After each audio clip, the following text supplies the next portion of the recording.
Hello and welcome back. In this video, we'll be starting sections 4.3 and 4.4. These are the graphs of the other trig functions, and specifically in this video, we'll be looking at tangent and cotangent, and then in the next couple videos, we'll look at secant and cosecant. So just like before, I want to start by just having a list of some values so that we can plot these a little bit easier. Remembering that 180 degrees is equal to pi radians. This is our conversion factor. And for sine and cosine and tangent and cotangent, we should remember that the tangent of an angle, one nice way to remember how that's calculated is it's also sine divided by the cosine, and the cotangent is just going to be the reciprocal of tangent. So using these rules, we'll try to fill in the rest here. So if we start with 0 degrees, well, that's just going to be 0 radians. 180 degrees is pi radians. 90 degrees should be half of that. 45 should be, again, another half of that. 30 degrees is going to be 1/6 of 180, so that's going to be pi sixths. 60 degrees will be pi thirds. And then when we look up here, so 360 degrees is the same as 0 degrees, so that that's actually going to be 2 pi radians. It's 360 is twice 180, and halfway between 360 and 180 is 270, so halfway between 1 and 2 is 3 halves. So sine and cosine, we did this last time. So sine of a 0 degree angle is 0, sine of a 90 degree angle is 1, 180 is 0 again, -1, and then back to 0. And then our special angles in between, we'll just have to remember some of these. Although it makes a nice pattern here. I've got the square root of 1 over 2, the square root of 2 over 2, and the square root of 3 over 2. Just remembering that the square root of 1 is the same thing as 1 itself. Cosine is a lot like sine, but a little bit different. The cosine will be the x values here. So we get these values. Again, these are special angles that we should memorize. And then sine and cosine are co-functions. So they do the opposite of one another as they go from 0 to 90 degrees. Oops. 1 divided by 2.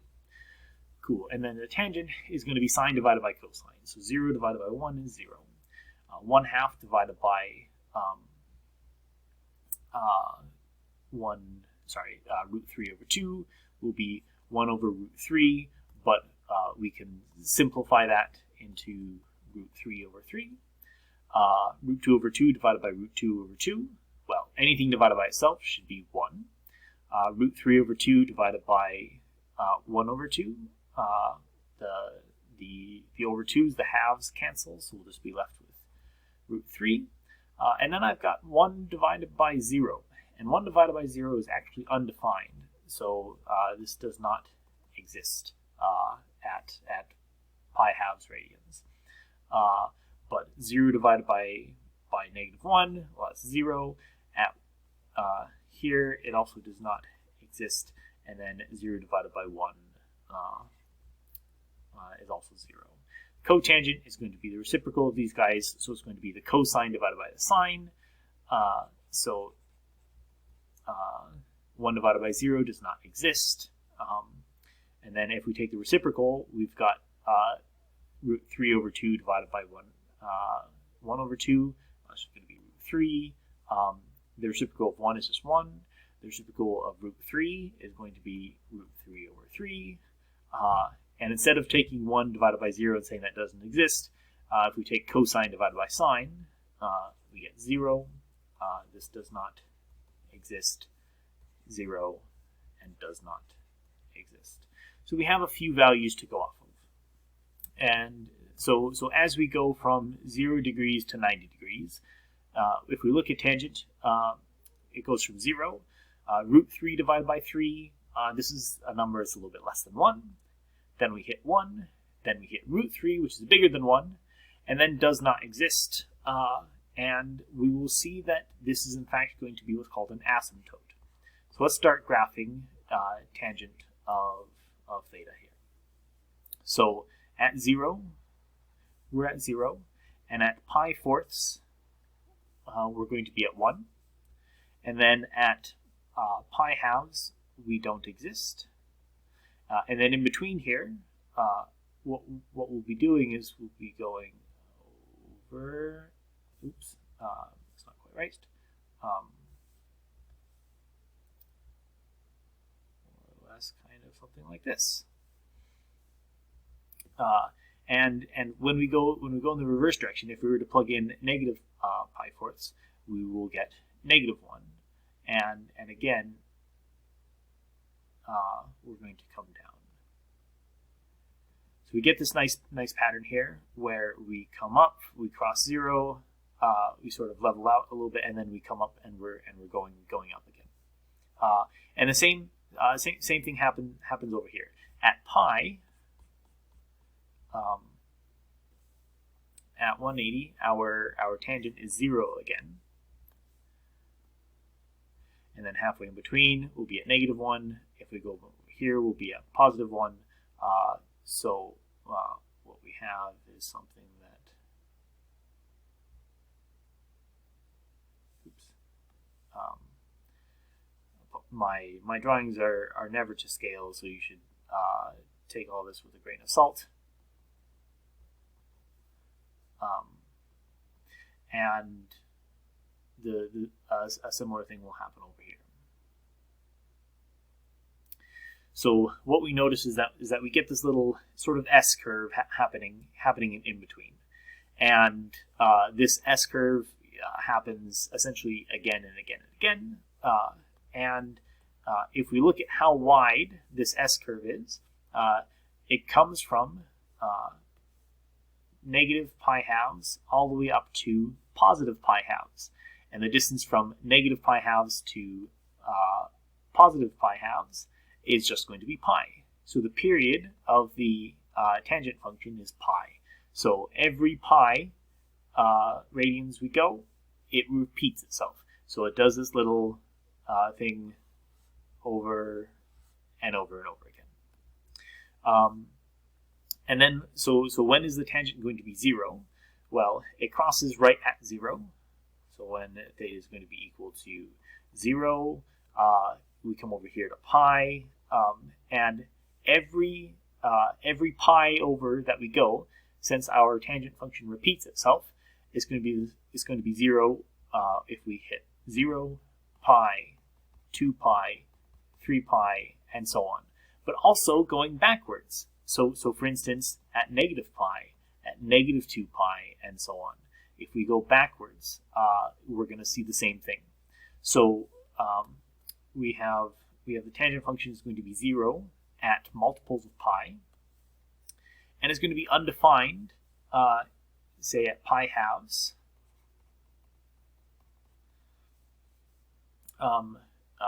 If we came up here and were to actually look at this guy, this will be 3 halves pi, and this pattern is going to be at odd multiples of pi, at odd multiples of pi halves. So for instance, if we were to take that times a negative odd number, so negative 1, so negative pi halves, or negative 3 pi halves. So it repeats itself, as if we go pi over, we also it's also undefined there. If we go pi over, it's also undefined there. So some more characteristics here. The tangent function increases. So tangent increases from negative pi halves to pi halves. And this place right here in between, so exactly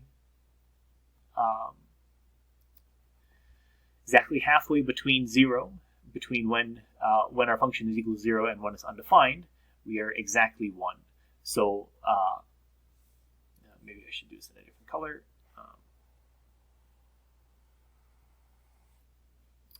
Yeah, my drawing is very, very much not to scale. But what you can see is that we have our 2 asymptotes, and we can talk about what happens right in the middle, and then what happens at the 1/4 mark and the 3/4 mark in between. And we're at 1 and -1 at those points. And a lot of these characteristics we're also going to see for the cotangent function. So for the cotangent function, it looks very similar, except things have been shuffled around just a little bit.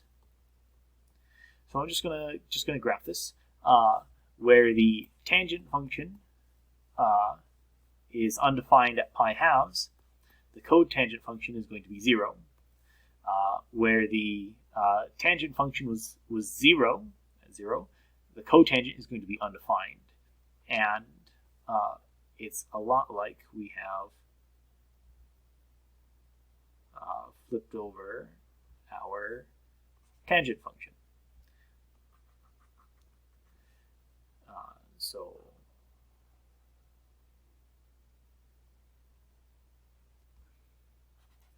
what you'll notice is that these graphs look a lot like the tangent function, except that they are decreasing.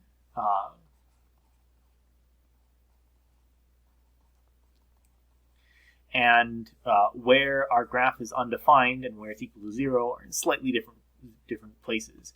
The period is the same though. It still stretches. Each period of the cotangent function is going to be pi. The cotangent function is going to be 0 when theta is going to be equal to pi halves. If we go over pi, we'll hit 3 pi halves, 5 pi halves, and we'll notice that they're odd multiples of pi halves again.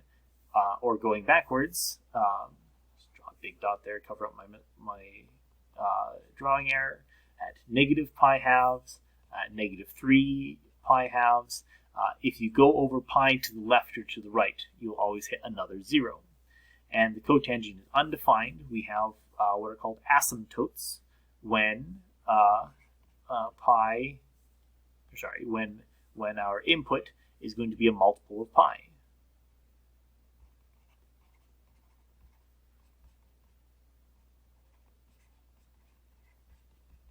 So at 0, that's 0 times pi, 1 times pi, 2 times pi, 3 times pi, or if we're going backwards, negative 1 times pi, negative 2 times pi. We always have these asymptotes here. So these are what cotangent and tangent look like, and let's start messing around with these functions and see what happens.